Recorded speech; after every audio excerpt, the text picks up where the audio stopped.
Hello, everyone, and welcome to episode number 55 of A Yank on the Footy. I'm Craig Wessels from Sandusky, Ohio, and I'm glad that you're listening.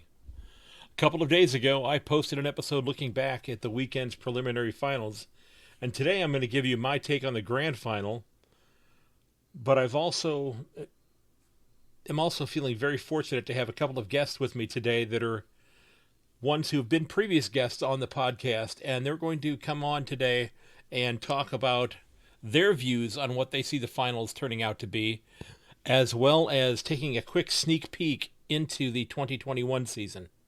Now, on Saturday evening, my time here in Ohio, I had the pleasure of sitting down with Harper and Lockie of the Where Do We Begin podcast, and Lockie has just joined the podcast, and I have to tell you, ladies and gentlemen, these young men do a fantastic job with their show, and if you're not listening to their podcast, they have brought on some terrific guests onto their podcast, including Hayden Ballantyne and Brett Roseberry, the umpire.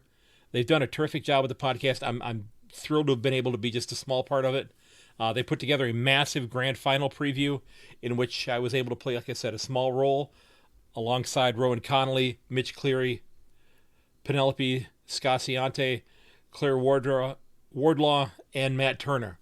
And we went into what our picks were for the grand final. We did a little bit of trivia, which if you go back and listen to the podcast, I have a link in the show notes. I butchered a question that I knew the answer to, and I'm just chalking it up to as having been tired that night because I was up early that morning having watched the Cats game. So, like I said, I'll put a link to the podcast from their show in the show notes. And it was a terrific visit. And Harper and Lockie, you guys are doing a fantastic job with your podcast. Keep up the good work. I wish you nothing but the best. I'm hoping to get you two gentlemen on here once you're done with exams and your time settles down a little bit as well. Now, before I get too far along, I wanted to reflect back on my ladder predictions from this year. Okay, I went back and I listened to episode 13 of my podcast again. And I jotted down the actual ladder as it played out this season over the 17 games, and then I went back in and filled in my predictive ladder that I did back in March before the season began, right before the whole COVID lockdown took place. And I will say, while it is still not ideal, I'm glad to hear that those of you in the Melbourne area are able to get a little bit further from your house. Yeah, and like I said, I know it's not ideal. It's not what you want to have happening, and hopefully this ends very soon and things get back to normal. So, looking back at the ladder, I feel pretty good about the fact that I ended up with 6 out of the 8 clubs that made finals I had in my top 8 back in March. I felt pretty good about that. Now, the 2 clubs that I had in my 8 that didn't make it, first off, GWS.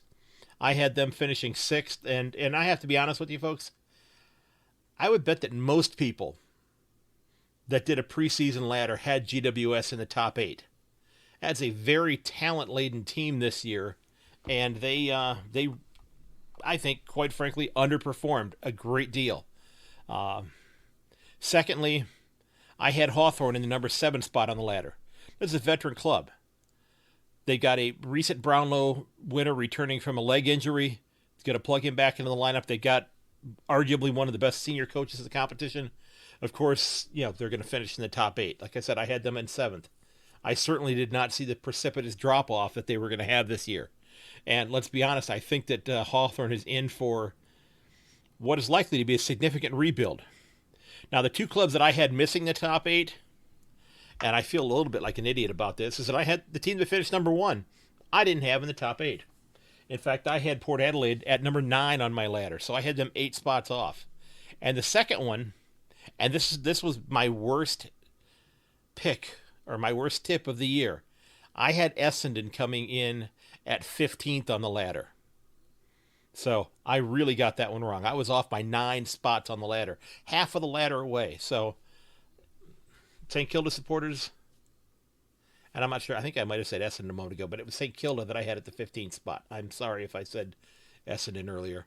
But it was St. Kilda that I had at 15 when they actually ended up finishing in the 5th spot. So I was way off on theirs, okay? And in fact, I think that's actually 10. No, that's 9 spots away. Okay. So I didn't do too terrible of a job when I predicted my ladder. And in fact, the two clubs that are playing in the grand final, I had it in the number 1 and the number 3 spots on my mock ladder. So I don't think I did too poorly there as far as that goes. Now, my first guest tonight is a gentleman that you've heard here before. He was one of my first guests back on episode number 7 of the podcast. A gentleman by the name of Frode Jurnhart from Florida, who is a huge Bulldogs fan. And my second guest that's going to be joining me on this podcast, and I've already recorded those as I'm recording this part right here, and I'll go ahead and fuse those into the episode. My second guest tonight is Rick Shaibani, who plays for the LA Dragons. He played a year with Caroline Springs in Australia back in 2018. He works in the entertainment business in Los Angeles, and both of these gentlemen, and he was on episode 12 of my podcast, and both of these gentlemen came on tonight to give me their insight about the grand final. So we're going to start off with my talk with Frode, and we'll follow that up with my discussion with Rick. All right, ladies and gentlemen, I am joined now by Frode Jurnhart, the host of Stray Dog Footy podcast, and wanted to invite Frode on to talk about the grand final and what he's seen going on with the finals. And Frode, appreciate you coming on, sir. Oh, my pleasure, sir. How are you today? I'm great. Thrilled to be still talking about a relevant team this weekend and having something to look forward to to watching. So it was it's a good weekend. Congratulations on that. That was quite the performance. Yeah, and we won't talk about my Cleveland Browns because they laid an egg yesterday. Let's keep it positive. Yes, absolutely. Absolutely. Yeah, you reminded me yesterday when you sent me the video clip of the Factory of Sadness. Which, for those of you who have not caught up on what goes on in Cleveland sports, Mike Polk Jr. is a comedian that works out of the Cleveland area and works with one of the TV stations and has done some really funny, spot on videos about the Browns and their foibles and their troubles and that sort of thing. But we're not here to talk about them. We're here to talk about the grand final. And did you? I know you were wanting your Bulldogs to be there, and I had them in the final with my tips at the beginning of the year, but they didn't. I had them number 2 on my predictions. But it could have. We could have easily got a little bit further. A few more minutes in that last game, and I think we would have just edged past the Saints. But it wasn't our time this year. We made the finals. I'm pretty happy with that. And the guys are looking good, and considering all the strange things going on this year, and just the fact that we had footy at all, I'm actually thrilled with how the season turned out. Absolutely, yeah, I am too. It's and that's outside of the fact that the team I'm supporting is still playing. It was great that they were able to figure out how to get the season played. I think that quite frankly, the NFL should be looking at what they did, because I think the NFL might still find themselves shut down before it's all said and done. Yeah, that's kind of haphazard. What who's playing where and what is going on. I not that I follow it that closely, but from what everybody says, it's pretty. Could be quite a mess at times. I think it's going to end up biting them on the butt before it's all said and done. But you had when you looked at your you may not have had an official prediction list out, but did you have the final 4? Did you have them in your top 8? Do you remember? I definitely wouldn't go against Richmond. Port Adelaide shocked me all season long. I remember, was it last year that they were pretty much saying, was it Coach Hinckley? Yeah. If he didn't make the finals, he was gone. And I was like, he's probably, looking for a new house somewhere now, right in a different part of the country, Exactly. And right out of the gate, man, they were fighting for him like there's no tomorrow, and so great on them. Heartbreak to end it like it did at the end of the season like that. Pretty close to, and could easily gone the other way as well. But and they pretty much led wire to wire. They were pretty much in first place, for the start of the season until the end, and. But just be warned this week and never ever count Richmond out. Because, I know. Was it when they played the Crows in the final a few years ago? I almost thought about shutting off the TV at halftime you know, the Crows were so far behind, but right. You know, and well, that pretty much started the collapse of the whole club into the rebuild that second half of that final after Richmond. So, yeah, and Richmond has now done that twice in the last 3 years to their finals, to their grand final opponent. I'm hoping it's not a third year in a row. No, I mean, you never know. It's what's the saying? Any given Sunday, well, any given Saturday when it comes to the AFL. But exactly. So have you got your alarm set for Saturday morning? Are you going to get up and watch it live? Oh, absolutely. I just got a buddy coming over. We started a tradition a few years ago when he would come over, and we were kind of following the Bulldogs, and they're sponsored by Mission Foods, right? You know, right. So we said we should get some you know, tacos. So we would go to Taco Bell, the only thing open at midnight, pretty much. So that was our tradition. Now we're actually going to have to make like breakfast burritos. There you go. He's coming over by 4:00 in the morning. And we're gonna just, you know, cook up some breakfast and watch the grand final. It's different, but I'm looking forward to it. You know. Okay, so, you know, I had a couple of questions I wanted to run by you and get your thoughts on it, you know, in this segment, and I've got, you know, a couple of other folks that are coming on as well. But who are you tipping in the grand final? Well, despite what I said about Richmond, the way the Cats have been playing lately, you know, it's hard to go against them. So I don't mean to jinx you, but if I had to pick one, and I'm often wrong, so I'm sorry, but I'm going to tip the Cats, I guess. Hey, they're there, so that's a good thing. Yeah, God, it could so easily go either way. You know, you know, you think about Lynch and Dusty and that crew, you know, but then, you know, you got a ton of guns and apparently no salary cap at your club either. So, well, you know, whatever, but it you know, it's going to be a good game. I don't think it's going to be a blowout. Right. I think it's going to be a really low scoring game, quite frankly. Very easily. Yeah. But yeah, well, with Ablett retiring, I think that frees up a lot of money. With Harry Taylor stepping away, I think that frees up some money too. I'm not sure. Is Taylor officially leaving? I thought he said maybe. Yeah, maybe.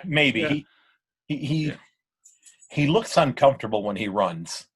So I don't know. Yeah, I don't know if it's official yet, but I know it's been talked about, and that's a big hole to fill as well defensively. Yeah, absolutely. But, part of my part of my reason for going with the Cats is, you know, kind of like the old fairy tale story, you know, and seeing Ablett go out with a win, you know, it would it'd be a nice crowning, you know, achievement for for just an amazing career. Yeah, so, it's gonna be sad to see him leave, but, you know, again, hoping that it finishes on a positive note for him. Yeah. So what is your and you've been following the game a little bit longer than I have, but what's your greatest grand final memory? Because in case somebody may not have listened to episode number 7 of my podcast, and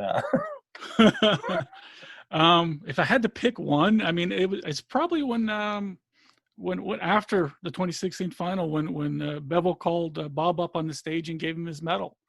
I'd been a Bulldogs bandwagon rider up until then, and that the crowd reaction and just that gesture. I mean, I didn't even know who Bob was at the time. You know, right. I'd seen him on the sideline, but it just kind of started me down the rabbit hole of researching, you know, who the Bulldogs were, and before I knew it, I was hooked. I became a member, and I'm a member for life. I'm red, white, and blue through and through. Yeah, you are definitely a member.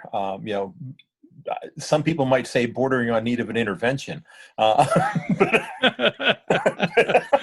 No, it's if you get a chance to listen to Frode's podcast, you know, he's a huge Bulldog supporter, but he talks about everybody, but his memorabilia collection is enviable. Oh, I'd say my podcast has got a little bit of a Bulldog slant for sure, and that was kind of why I started it too.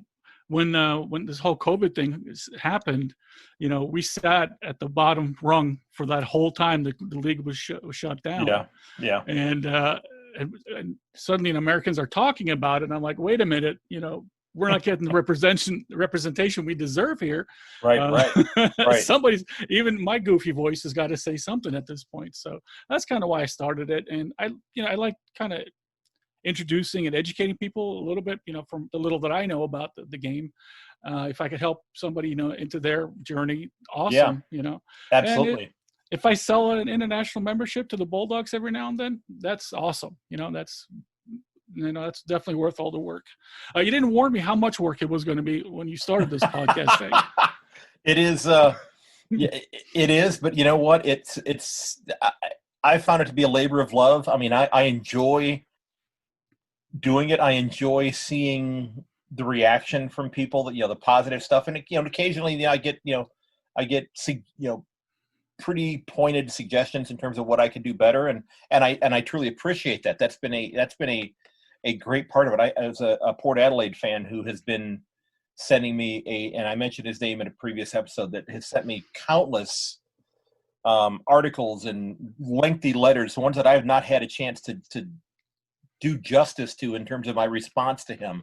I've got a couple more announcing gigs this week, then I'm pretty much done for the season, but it's been great to talk to him about it. Oh, it's so awesome. I mean, just the fact that somebody takes the time to listen to, my scribblings and my ramblings, let alone to actually, forward me stuff and engage me and talk about some of what I'm doing. It's kind of, mind blowing in a way, but I really appreciate when people reach out. Yeah. I was stunned. I had somebody actually listen from Russia last week. That's awesome. Wow. Awesome. Okay. Okay. I don't know why, but I'm happy that they were. That was kind of cool. So, who do you see as the Norm Smith medalist in this game? It's always hard to go against Dusty, isn't it? I mean, even win or lose, Yeah, that's true. That's true. He might take it on a loss. I don't even know. Danger Show is something else too, Yeah. So if I had to pick, one of those two probably. And I'll tell you, I think, and I'm just tossing this one out there, but I've been very impressed with Shea Bolton here in the last few weeks. He's been sure. He's becoming a star right before our very eyes here. If I had my pick, I would probably, say Luke Dahlhaus, just because, he's an there you go Premiership star. You know what? He's probably my favorite cat, if I have to say. If he's getting the Norm Smith, that's a good thing for the Cats. Okay, because that engine's firing for sure. Yes, exactly. Now, here's a bit of an off the wall question I wanted to ask you. What do you think the over and under is for the number of times that they recall a center bounce?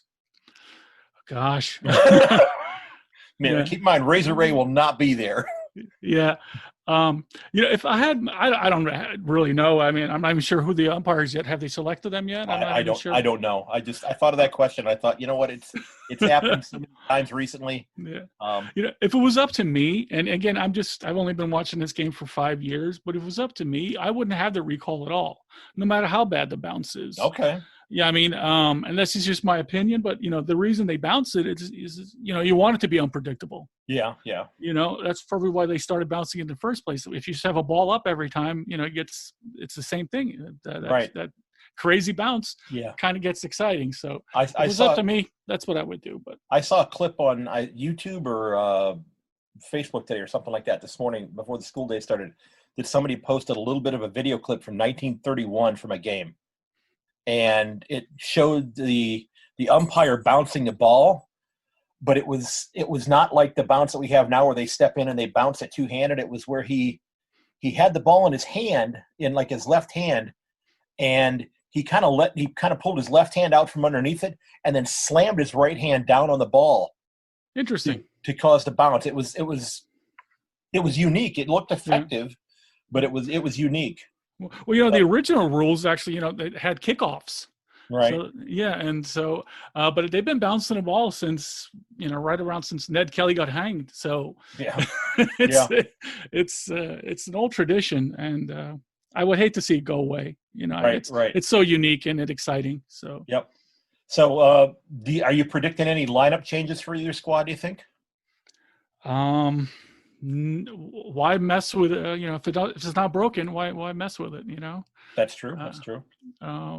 I haven't even heard of any injuries. It seemed to be pretty innocuous last weekend. Yeah, so I think both teams are healthy. So we shall see. But and one last question, and this is actually looking off into the future. Have you got a bold prediction for the 2021 Grand Final?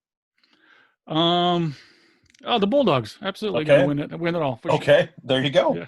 There you go. I said it here first. So okay, well, I made and I've mentioned this several times. I said I was already putting it out there that I thought Frio was going to play finals next year. I would not be surprised if they do. They're definitely a team on the rise. Yeah, absolutely. The way they're playing defense, I think that they are definitely an option to do that. So cool.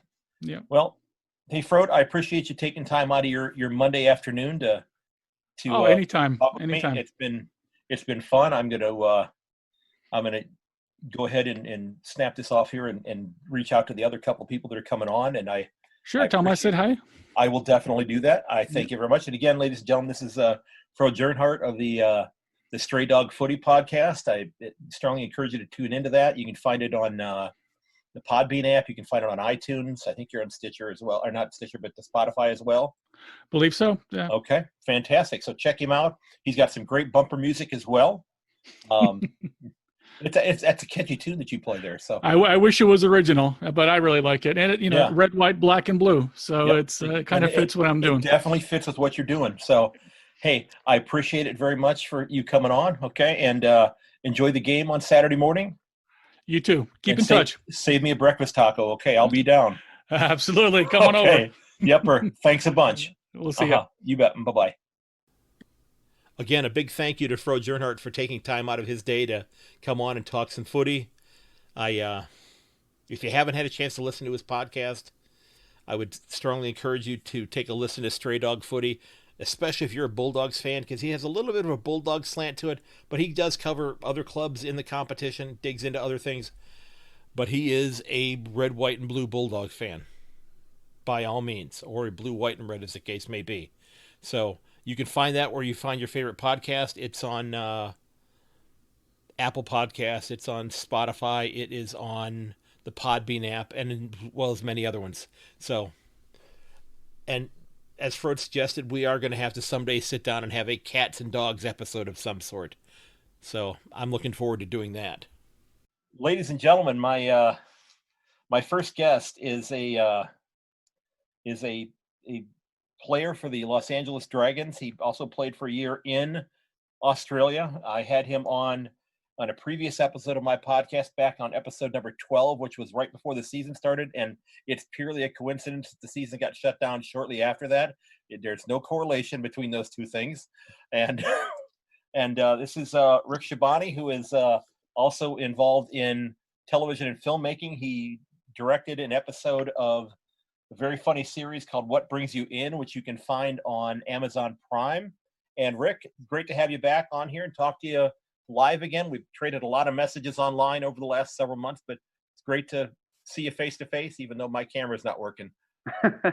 No, yeah. G'day, Craig. It's good to be back. I appreciate you inviting me back on, and that was quite the intro there. And yes, I did get a chance to direct a episode of that show shortly before COVID shut everything down back in March, April.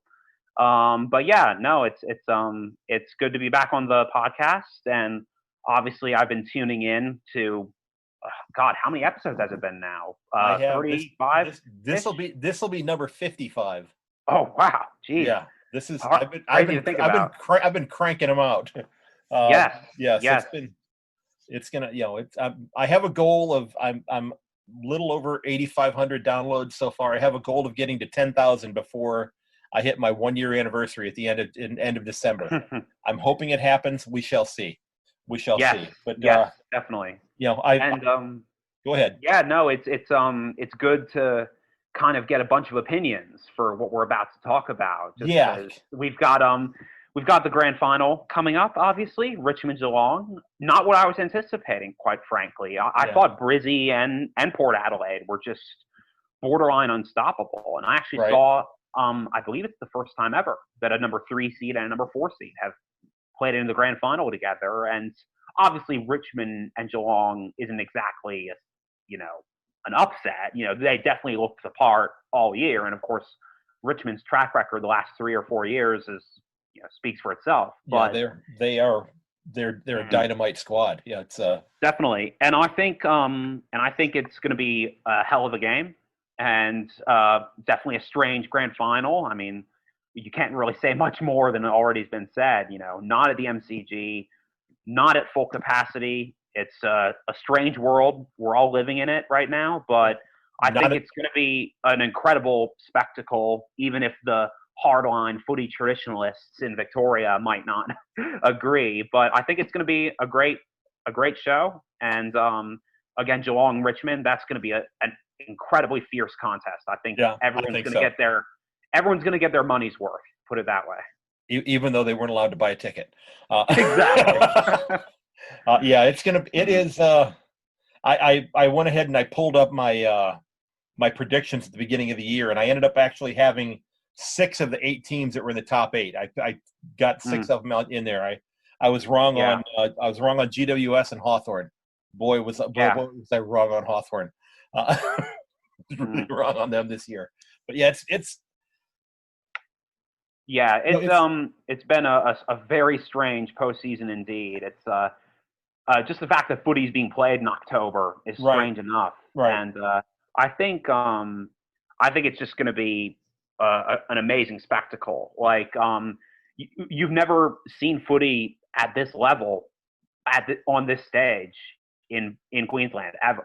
And I think we all owe them a debt of gratitude just for helping keep the season on course and making sure that the finals had a home when Melbourne had to shut down again. So I think it's going to be amazing. And I mean, the game has grown so much in Queensland every year this century. Really, I think it's been outstanding, and this has done nothing but improve that and ensure that there's a lot of high quality AFL being played up there.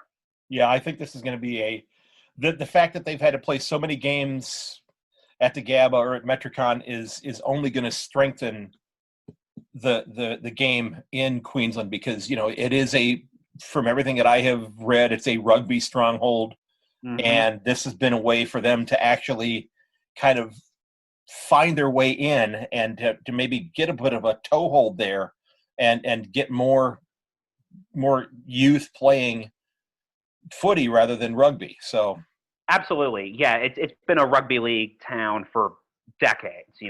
For as long as anyone can remember, it was a major rugby town. Then of course Brisbane Lions, they're a team that came from a merger back in the 90s. Right. They're nothing amazing at first, and then of course they had that absolutely sensational run of 3-peat titles from 2001 to 2003, and of course to this day, arguably the greatest dynasty of the modern era in the modern game. So I think, I mean, you could obviously make a case for Hawthorn back in the late 2010s, but it's or early 2010s. And depending on what happens this weekend, it could be Richmond as well. You could argue. Oh God. It's been crazy, and I think Richmond is going to have as good a chance as any. I wasn't surprised they bounced back as well as they did after the qualifying final loss, which again also makes this grand final unique. I can't remember the last time that both teams that lost the qualifying finals won everything else the rest of the way up into the grand final. So I think that's really sensational, and it's great to see. And of course, since I think it's the first time since 2015 that it was 2 Victorian teams. So as they're saying right now, you can take the teams out of Victoria, but you can't take the teams out of the grand final. Yeah, exactly. Yeah. So, looking back at your experience with the game, what is your greatest grand final memory? And it may not be the game; it might be your get-togethers at the bar during the fundraiser, possibly. Yeah, well, it was both in 2016 when that was the first grand final I ever watched. When of course the Doggies shocked the world and beat the Sydney Swans, and I think that was an incredible grand final. No one anticipated it, and I mean, just the fact that the Doggies were there was an incredible feat. And I think so many experts, or so-called experts, I guess you could say, were going to say, hey, they've had a great run, but there is no way they can beat Buddy Franklin. There's no way they can beat, all these incredibly talented Swans players who have just dominated the competition most of the year. So right. Definitely a massive upset and an incredible way for me to have my first grand final experience. And it was an amazing turnout at the pub that night too, here in LA. So Good. we were just on cloud nine, just having that euphoria. You really do feel like you're at the game in terms of just everything.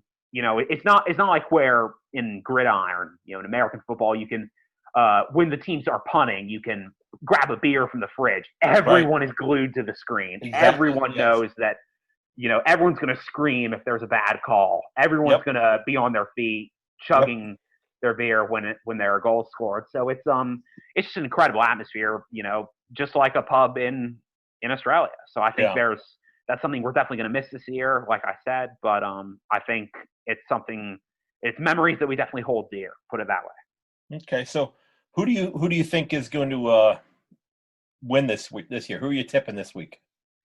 Oh gosh, I mean, I'd say ordinarily it would be Richmond, again, just based on their experience. It's actually kind of funny that Geelong beat Brisbane so easily, because to some extent, I reckon those teams were kind of mirror images of each other this year. Like, everyone knew Brisbane was going to be good again.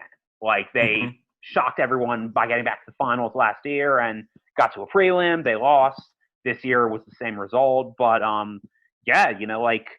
this was the time where they had to stand up and say, hey, we're the hunted, not the hunter anymore. Right. So I think everyone was skeptical that they would be as good as they were previously. And I reckon as long as Fagan is coaching, they're going to be a force to be reckoned with. Yeah. But with that being said, I think Geelong also kind of had the chip on their shoulder because, just as well as anyone as a Cats fan, Chris Scott's record has not been good in the finals. No, it hasn't.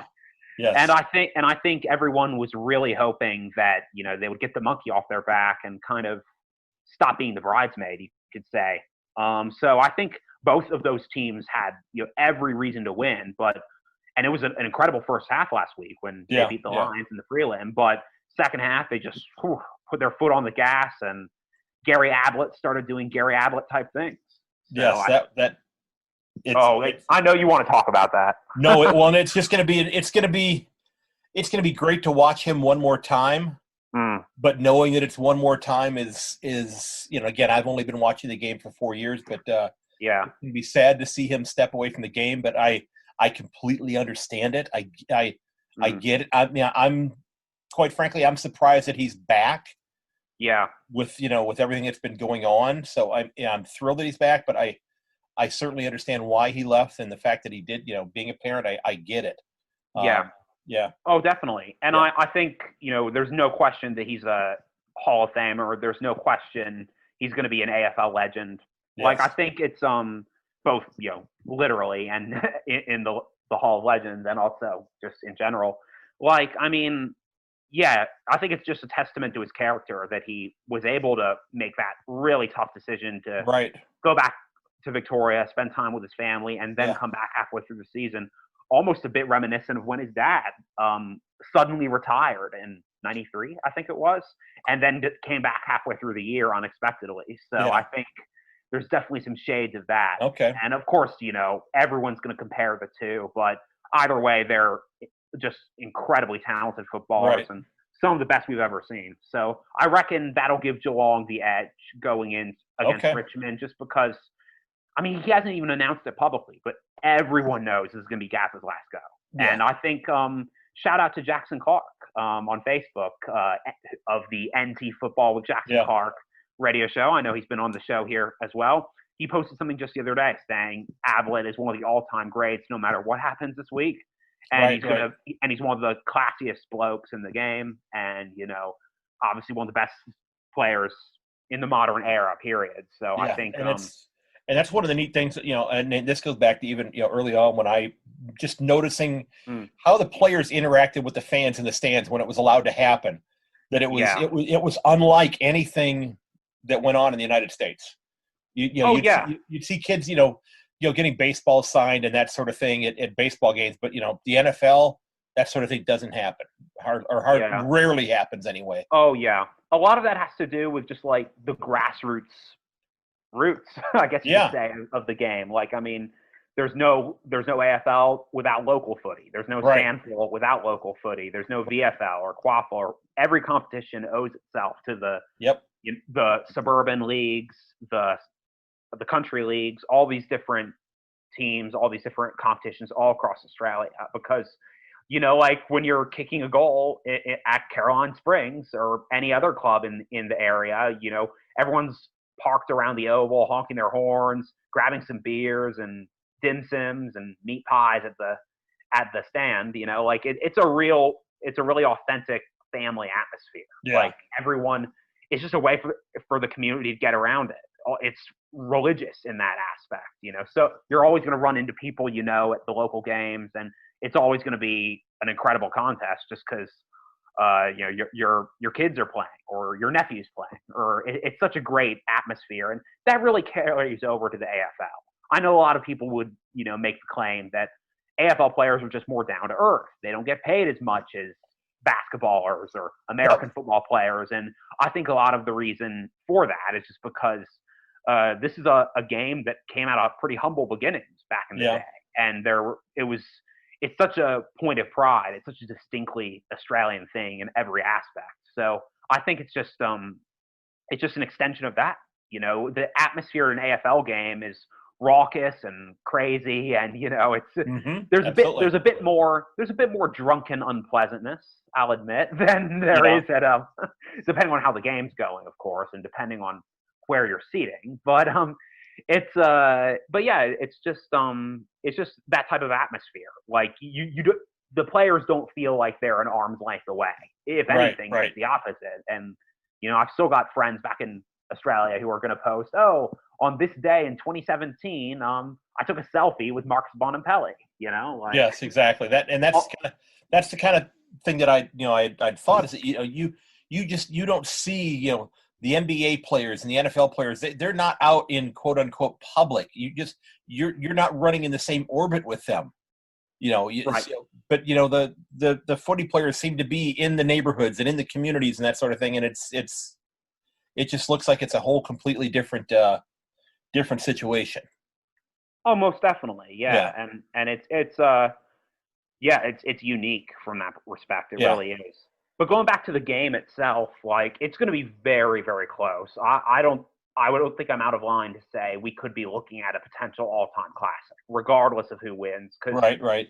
These teams just play smash mouth, energetic, bruising types of footy. And again, you know, Chris Scott has been criticized a lot, but I think Geelong is just lethal at the moment. They can do damage to you in so many different ways, and I think that's just a testament to the level of energy the players have and the determination that they have to kind of prove the naysayers wrong. Because again, Geelong has constantly been in that good but not great category, and people were wondering if, you know, I mean, Chris Scott won a premiership in his first year.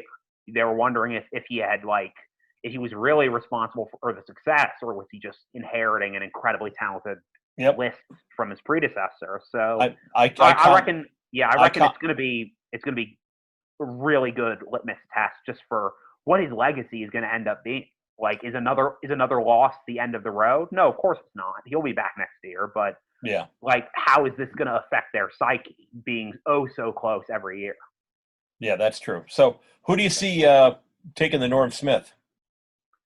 If Richmond, I'd say it'll be Bashir Hooley, because he was robbed last year. He was definitely robbed last year. I know I'm not the first to say that, but he's just an incredibly consistent player. I know he's had some quad issues this year, I believe it is, hammy issues, something like that. But he's definitely had his issues, but I reckon he's as good as any when he's 100%. And just has incredible speed and quickness, makes incredible decisions with the footy.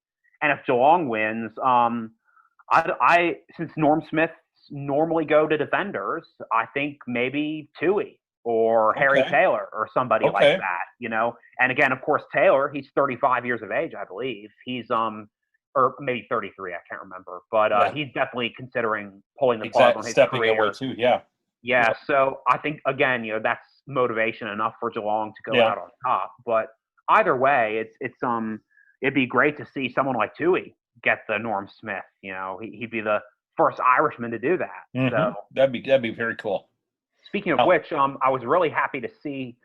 I think one of the most improved cats this year was Mark O'Connor, and he's been so much more consistent this year. I think Tui's been a great mentor to him down in the back line, and of course the Irish boys have made a big impact on the great game of footy, and especially in the last few decades. So exactly, I think that's really exciting to see because you could tell he was, as a lot of the Irish guys are, they're incredibly fit, but you can tell they're a little bit timid because the ball they're used to kicking in Gaelic is completely different shape and size to a Sharon. But at the same time, pound for pound, or I guess I should say kilo for kilo, they're just as every bit as athletic and skilled and quick as any Aussie kid is. And I think that's why so many of those Irish kids are, the shorter, speedier types that can go off halfback flank or maybe on the wing in the midfield. Like, I think they definitely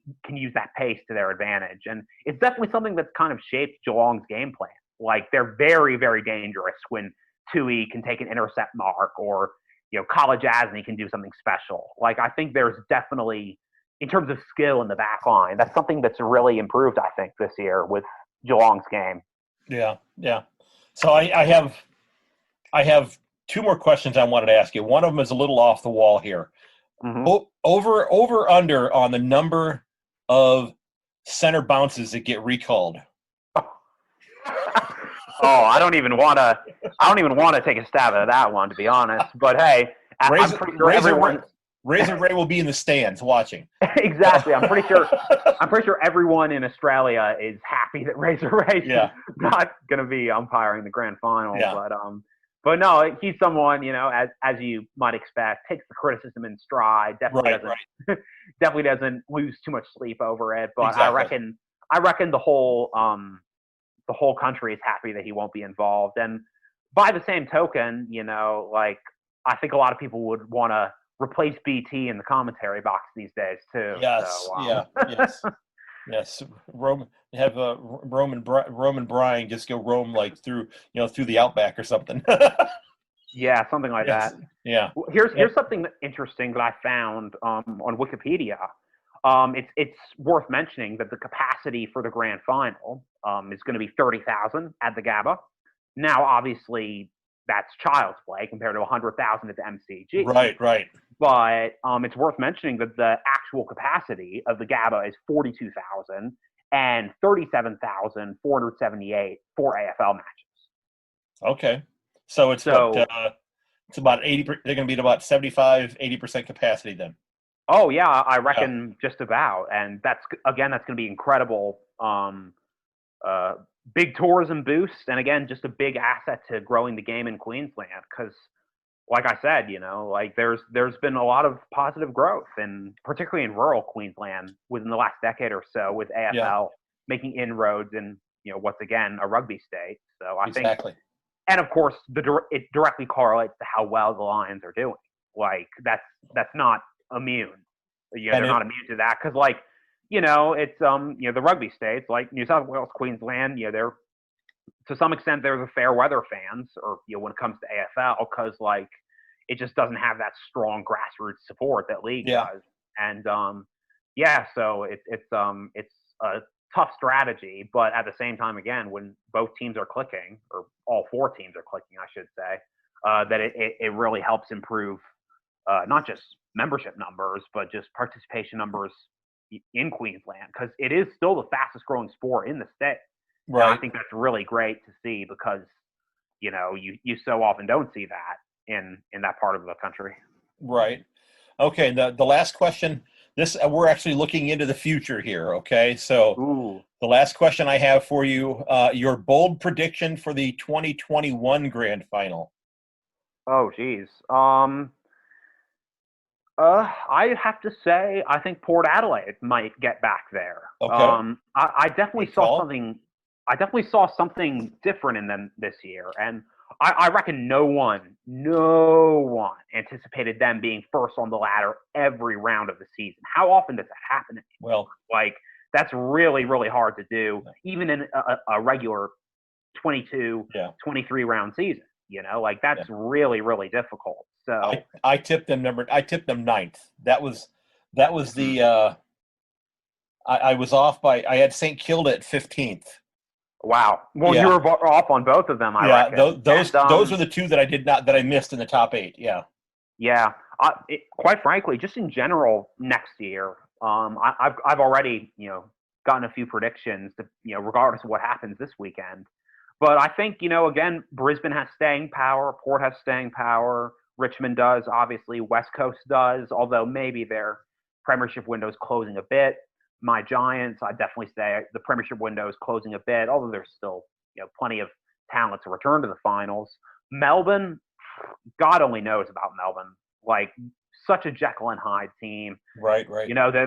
They're when they're on, they're on. They look like a top 4 side when they're on, but you just can't trust them under Simon Goodwin. And you could kind of say the same thing for the Bulldogs, but I don't think it's necessarily bad coaching. It's just like they really don't seem to have the consistent identity that they need to be a winning side. They've got an identity.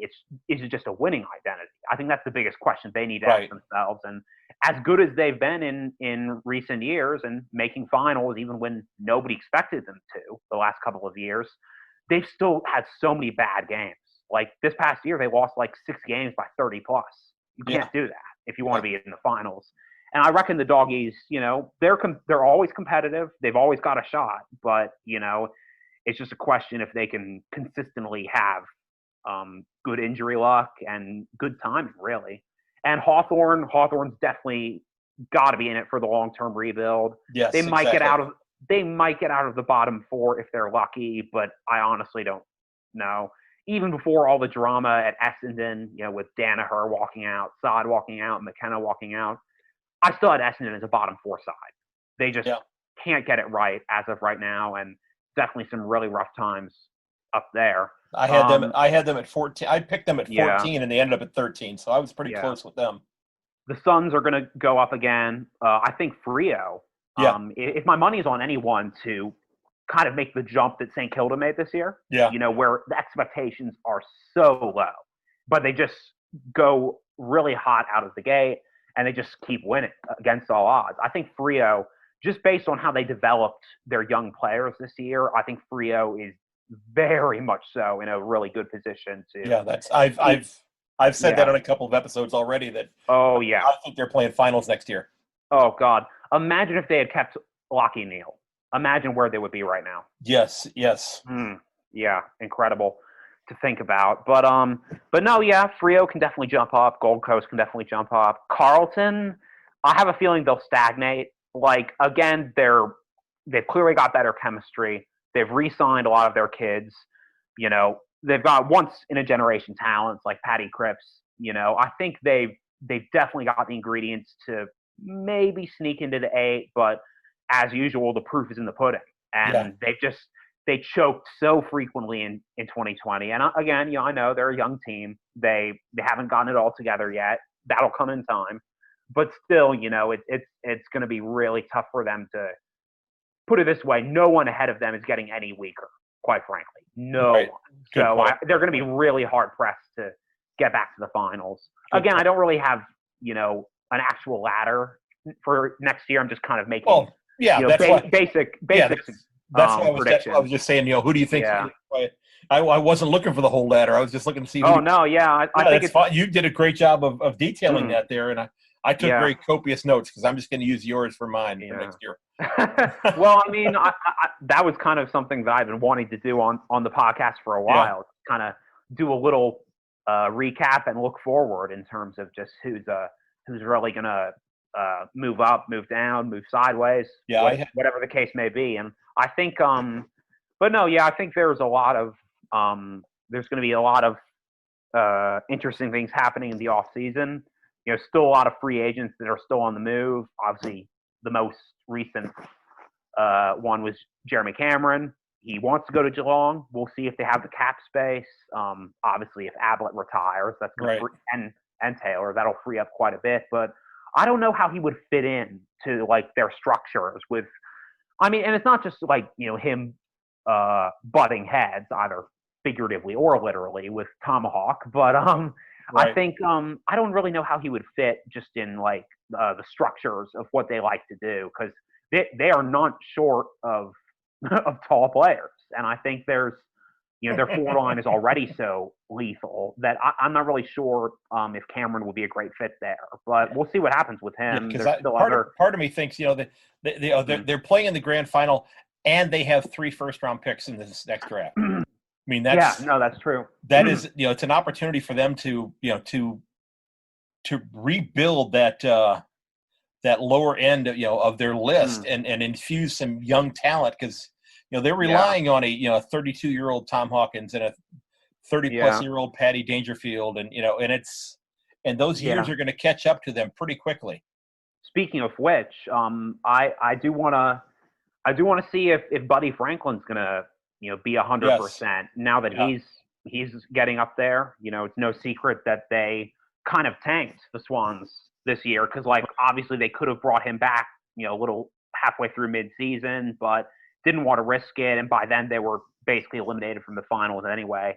I don't see Sydney getting out of that, like, not bottom 4 but bottom 6, I guess you could say. Like, I think John Longmire I don't think his job is in danger at all, but at the same time, they're cleaning house. Like, I think they've already let go of a few assistants. They just did their first 5 or 6 delistings of young players just last week, I think it was. But I they're just kind of like Hawthorne, where it's not quite a lame duck situation, right. And they're not going to go the way of Essendon or whatever, or North Melbourne. But I reckon that Hawthorne and Sydney, I think they're just kind of stuck in neutral right now.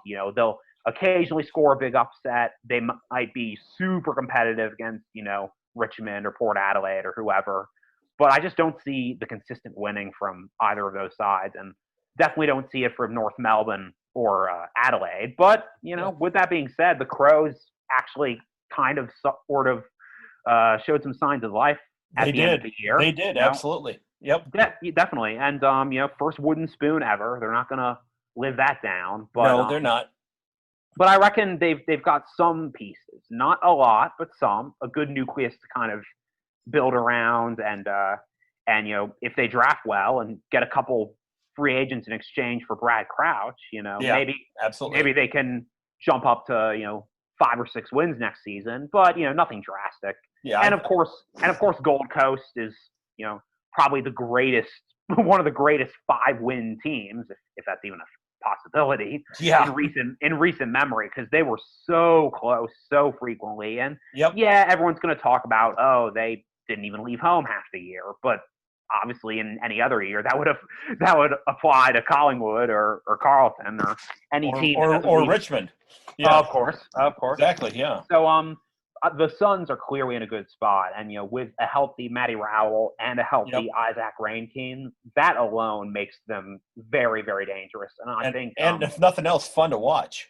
Definitely, and I think you could say the same for St. Kilda. Obviously, they weren't in as dire straits as Gold Coast was this time ago last year, but at the same time, Ratton was a really good choice, and I think that was a situation, you want to kind of point out similarities with Freo, because, Richardson, St. Kilda, Ross Lyon at Freo, they were both kind of considered dinosaur coaches that needed to be pushed out, and their game plans were too conservative. But at the same time, I think a lot of people knew that they had drafted well enough, they had recruited well enough to have a really solid list. And obviously, when you've got a guy like Paddy Ryder or Jack Steele at St. Kilda and a guy like Nat Fife at Freo, if you surround superstar players with really high quality kids and veterans, some really good things can happen. And I think, again, Freo is a lot closer than everyone thinks.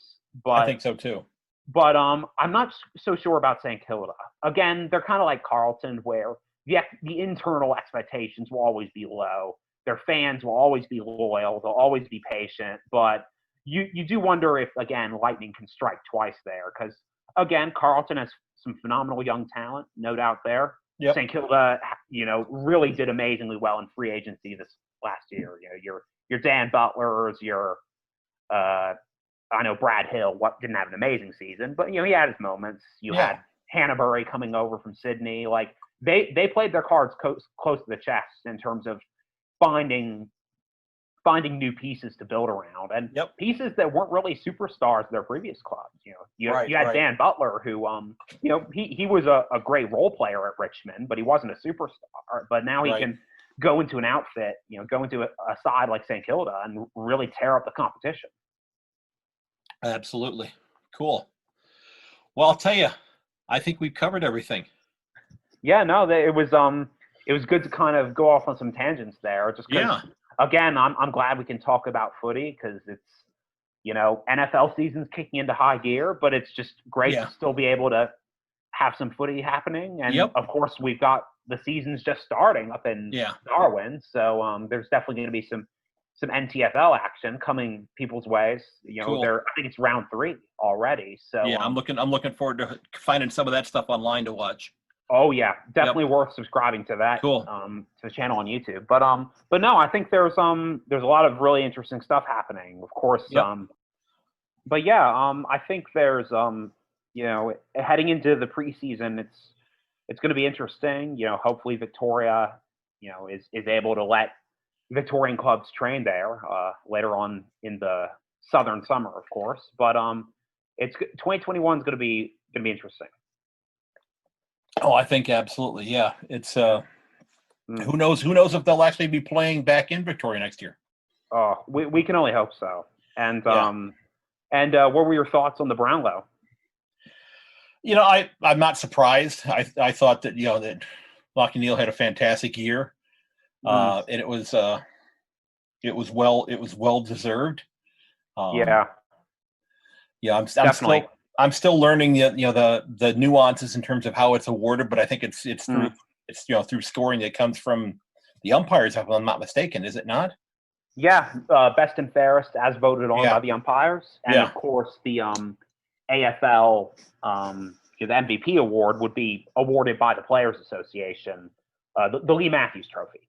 Right. There's also the Players Association Player of the Year as well. So, but yeah, I saw a very funny statistic on Twitter actually about a fun fact about the last 7 Brownlow winners, who all of whom grew up in a town or a suburb without a Macca's. Of course, that being McDonald's in Aussie terms. And someone on Reddit posted the last 7 Brownlow winners grew up in a town or a suburb without a Macca's. Gary Ablett, who Motoware, Victoria. Matt Prittis from Manjimup, Western Australia, I believe. Nat Fife, of course, he's won 2. He's from Lake Grace, Western Australia. Dangerfield, of course, from Moggs Creek, Victoria. Martin from Campbell's Creek. And Tom Mitchell, of course, from Ashburton. And now Lachie Neale from Kabibalite, South Australia. So, okay. Yeah, and he made a joke during the interview, I believe, about how there aren't any statues in his hometown, but now they might have to put one up of him. Yeah, that would be a good thing to do. Yeah, it's if he wins a second one, then it would be time to do that. Oh, most definitely. It wasn't really ever in doubt, I don't think.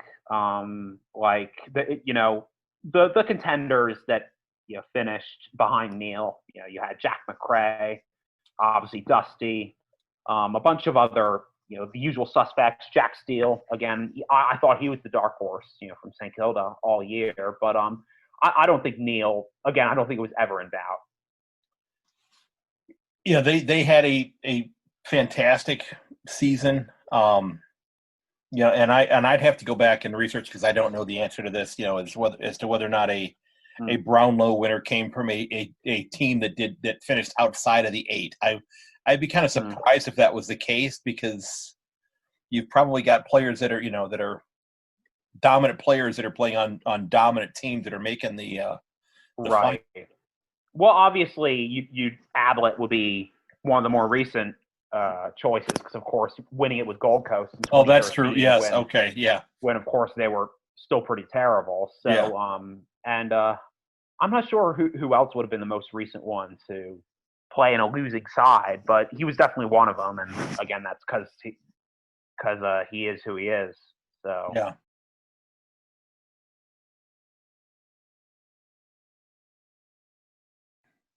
But yeah, I mean, it's obviously so different when you play in a losing side. I mean, last year, of course, Freo wasn't anything special, and Fife still ran away with it. And I mean, Paddy Cripps was the other alternative. You know, Carlton was still really struggling back in 2019.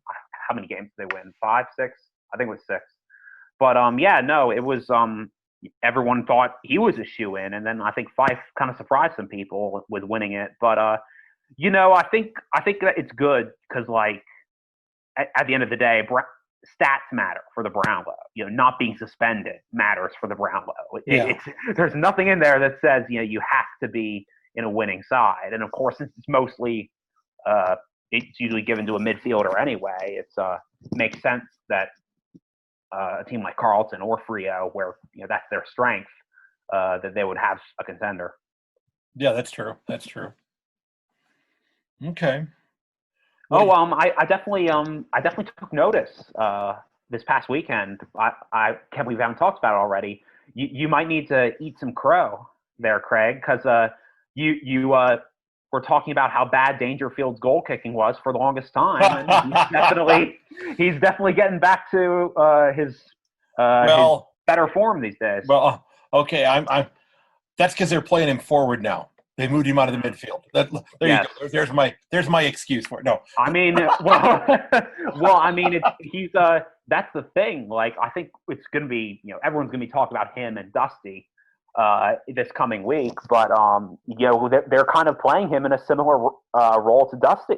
Like, they don't typically put Dusty that far forward, but when he's able to swing up through half forward and be able to keep getting those inside 50s in, that's where they're the most dangerous. And I think Dangerfield, he had those incredible goals against Brisbane. I think he's definitely more than exceeded expectations in terms of being able to convincingly pull off both roles at his age.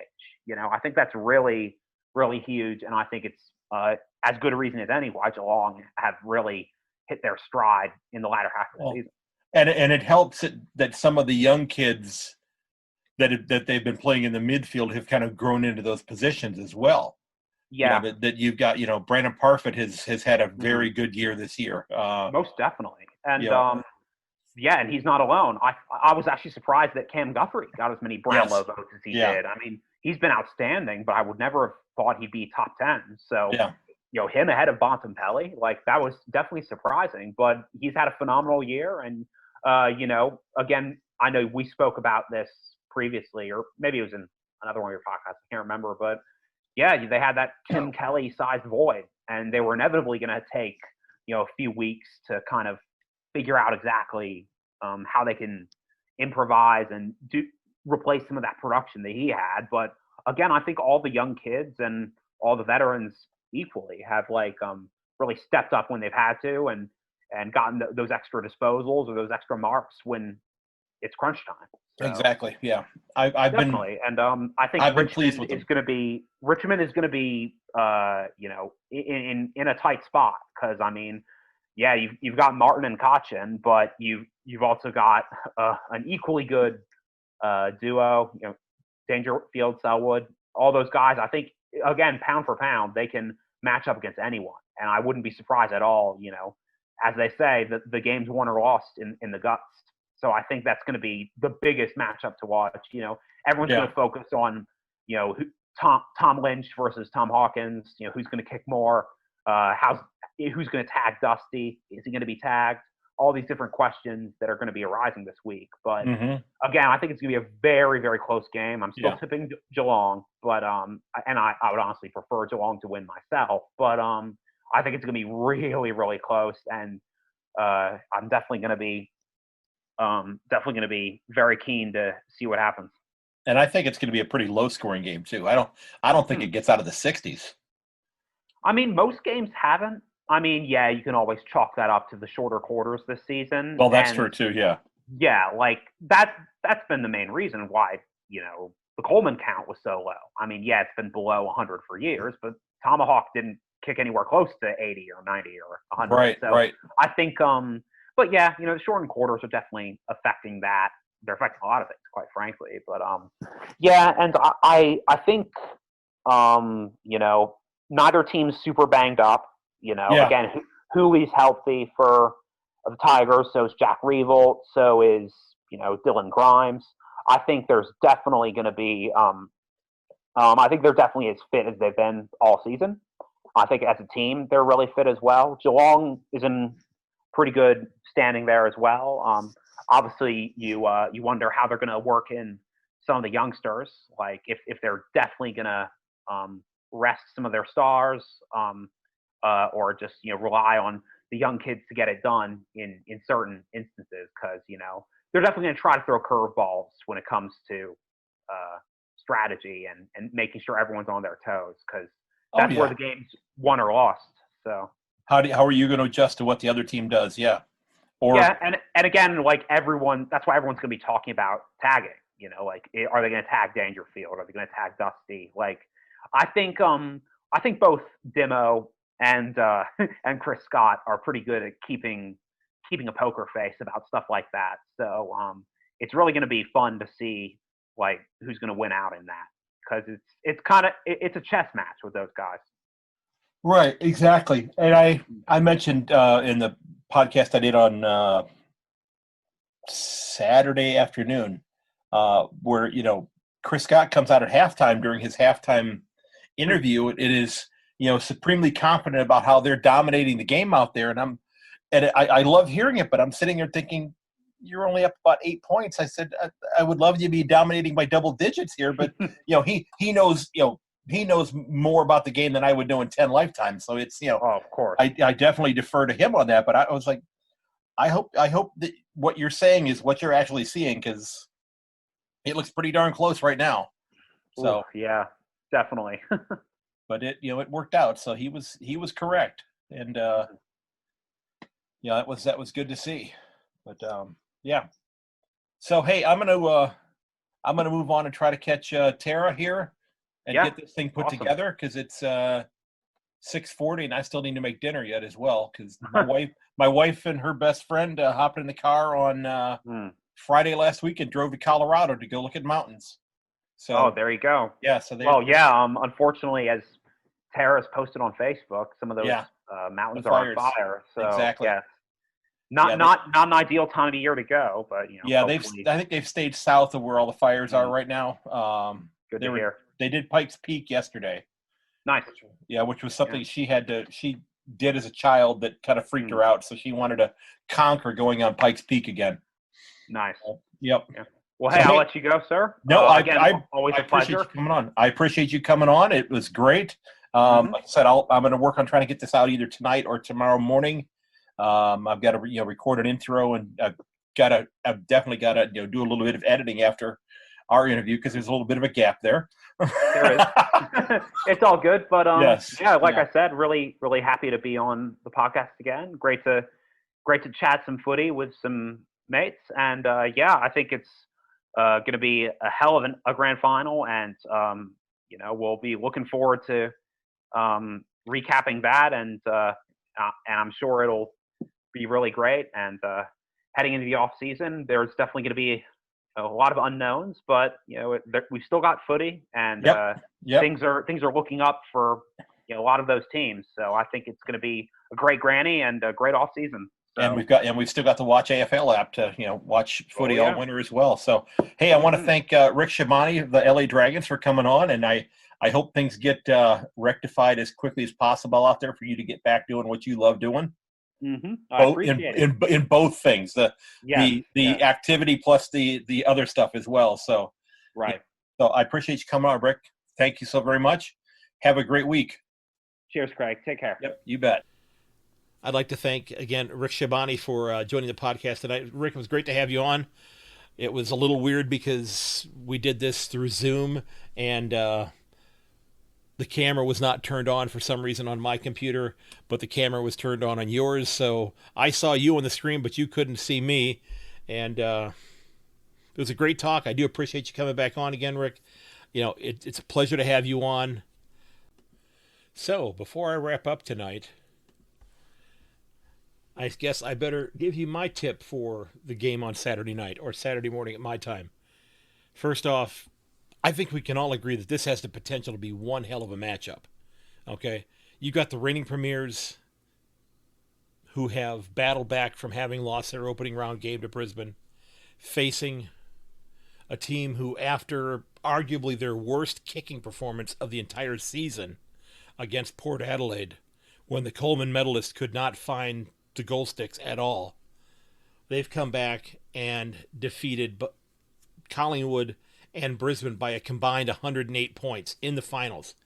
An impressive run on their part. So, with the will the Cats run past the Tigers this weekend? Probably not in the same fashion that they did against the Magpies and the Lions. The Tigers are the premiers. They've battled back from a great number of injuries this year to put themselves into the 3 spot on the ladder.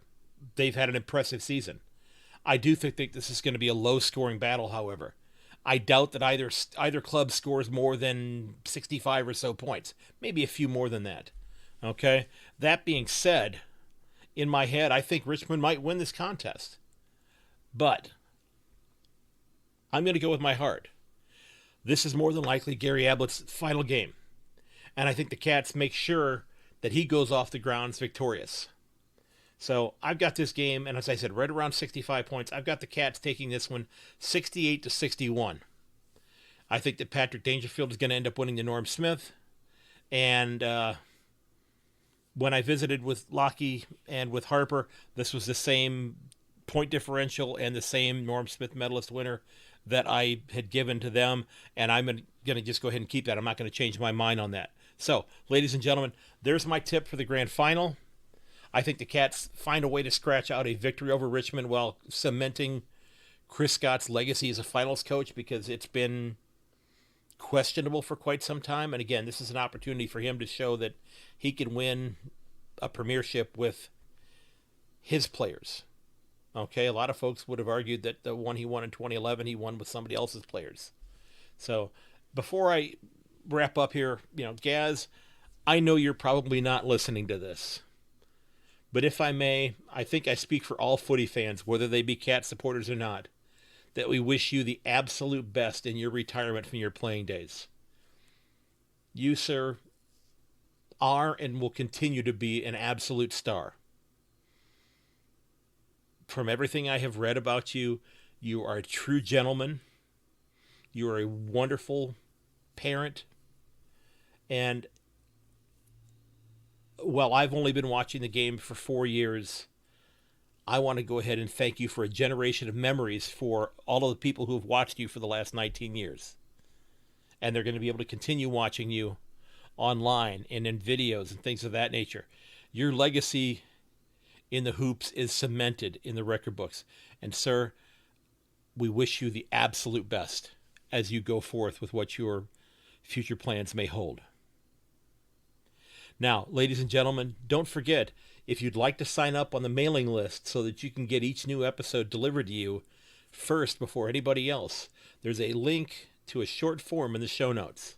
If you'd like to sign up on that, I'd love to add you to the list. Also, if you have an idea for a show topic or someone that you think would be a great guest on the show, maybe it's you, please feel free to drop me a DM on Twitter at yank_on or shoot me an email at yankonthefooty@gmail.com. I would absolutely love to hear from you. And don't forget, while you can find this episode and all of the episodes of this podcast at yankonthefooty.podbean.com, you can also find it on your favorite podcast provider. And now that you've listened, I hope you'd consider giving me a review on the Apple Podcast site or on Podbean or Google Play. And let me know what I'm doing well. Let me know what I could work on. I love hearing from folks. And Don't forget that you can reach me, as I said before, at yankonthefooty@gmail.com or at Twitter at yank_on. I'm also on Facebook and Instagram at yankonthefooty. Before I finish up, though, I'd like to thank Joseph McDade for the use of a couple pieces of his music, Backplate and Elevation. You can reach Mr. McDade at josephmcdade.com/music. And Mr. McDade, thanks again for your hard work and your wonderful music. Again, if you haven't done so yet, folks, and you want to sign up for the mailing list, it is there for you. Okay? Ladies and gentlemen, this episode is taking us into the final game of the 2020 season. A season that seemed unique to me, and I know for those of you who have been footy fans your entire lives, this has been one of the strangest, most unique seasons that you have ever seen. And I know there are some folks that say that this year should have an asterisk next to the name of the premiers because of what went on. But when you stop and think what they have gone through in order to put this product on the field for us or onto the grounds for us to enjoy this winter, I don't think we can do much more than applaud them and thank them for their efforts. Sure, they've been paid handsomely for it, but they've sacrificed tremendously as well. Okay, they have sacrificed a great deal as well.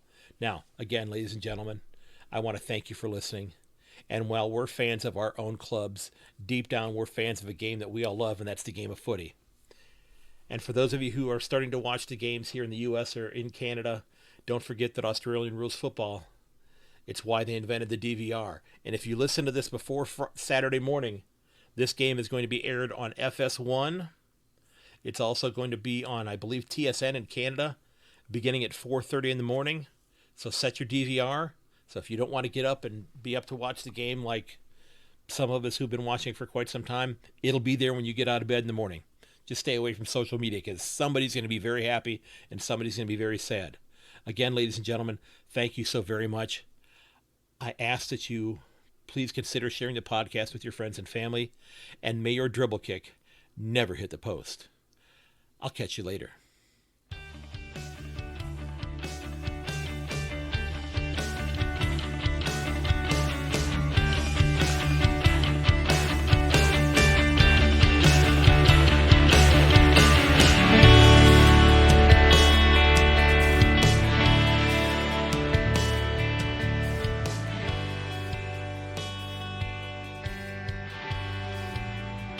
This has been episode number 55 of Yank on the Footy. Don't forget that you can reach me at yank_on or to yankonthefooty@gmail.com. You can also find me on Instagram and Facebook at @yankonthefooty. And again, ladies and gentlemen, thanks for listening, and please consider sharing the podcast with your friends and family. And until next time, goodbye.